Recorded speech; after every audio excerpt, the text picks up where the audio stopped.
No modern role-playing game would be complete without companions to share the journey with. In our travels, we've encountered companions that have made our experiences exciting, thrilling, and memorable. Before we begin, be sure to subscribe to MojoPlays and click on the links in the description to vote on upcoming content. From traveling alongside Donald and Goofy in the Kingdom Hearts series, Hey, what's so funny? Your face! to the colorful cast of characters we encountered through BioWare's excellent slate of RPGs, many companions left just as big of an impact on us as the stories they appeared in. Seriously, we can't stress the importance of friends and allies in role-playing games. Even Bethesda's RPGs, which often have a huge emphasis on being solitary, inject romance and companionship into their more recent games. I didn't really think anyone would come. Just bring him back safe, okay? By design, many role-playing games allow the player to build whatever character they want, with a personality that is largely constructed inside the player's own head.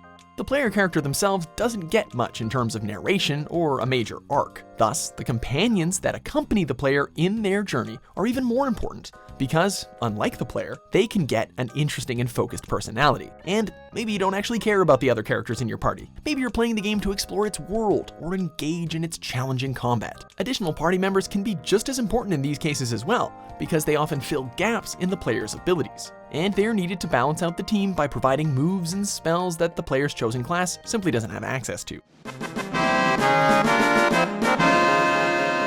This is why these games often give you so many options. If the party size may allow for 1, 3, or 5 companions to come with you, games will generally give you a larger pool than your limit so you have something to pick from. Unfortunately, not every party member can be a fully fleshed out character with interesting personalities and backstories. We've encountered many characters that manage to get under our skin for a variety of reasons. Some are just plain annoying,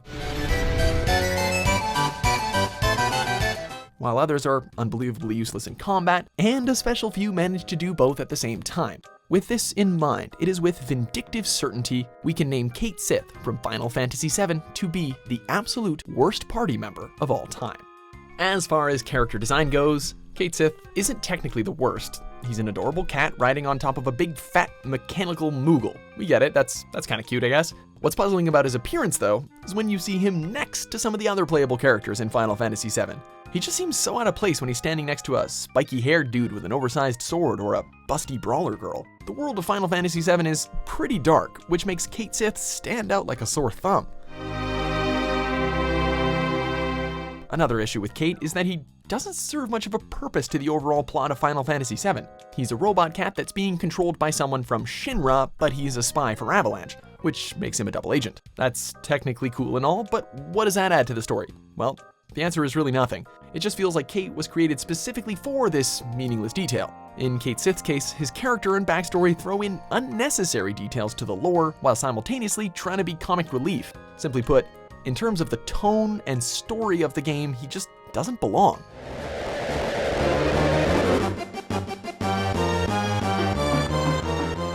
When it comes to storytelling, in any medium, not just video games, any characters you focus on have to have some important role in the narrative or experience. In this very game, Aerith's death is a brilliant story moment that builds from the beginning of the game.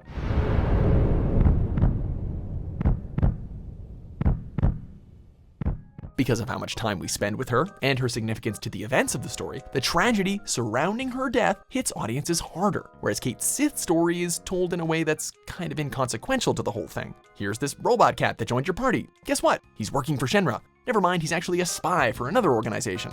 Take this out completely and the story doesn't change. With all of the interesting storytelling going on in Final Fantasy VII, it's genuinely hard to care about what that stupid robot cat is up to. Of course, now we have to address the giant, silly-looking Moogle that's in the room. Cait Sith's combat abilities. One of the things we like about Final Fantasy VII is that each character has a unique set of skills that let us experiment and find a party that suits our playstyle.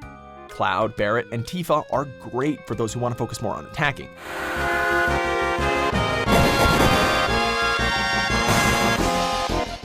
Contrarily, Cid and Vincent serve as pretty good damage sponges. Aerith and Red 13 can be intimidating magic users. Okay, so we understand that Cait has a few, and we mean a few, uses in battle, so yeah, his magic is at a decent level. But our main problem here lies in how reliant Cait Sith is on pure luck. His attacks have the potential to be incredibly powerful, but they also have the potential to be utterly weak, even detrimental to the party. His limit breaks are based solely on RNG. dice can deal a certain amount of damage depending on the sum of a roll. It's not something to complain about unless you'll find yourself repeatedly getting low rolls, wasting a perfectly good limit break in the process. As for his second limit break, slots. Well, sure, you can get lucky, but slots also presents a small chance that you will instantly receive a game over. Yeah, that's right, if you get the dreaded Death Joker, that's it, you're done. Game over, thanks for playing. You can lose a battle simply because your party member was dealt a bad hand, which begs the question, why would you even bother? Picking your party should be based on personal preference regarding the kind of playstyle you like the best. When there's one party member that's obviously a bad pick, it just feels like a wasted opportunity.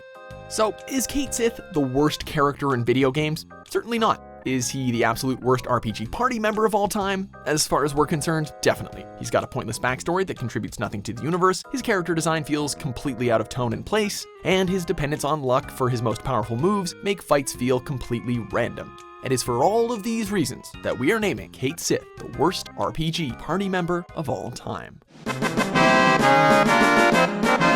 Thanks for watching MojoPlays. Be sure to subscribe and click on the link in the description below to check out our suggestion page and vote on what content you'd like to see us cover next.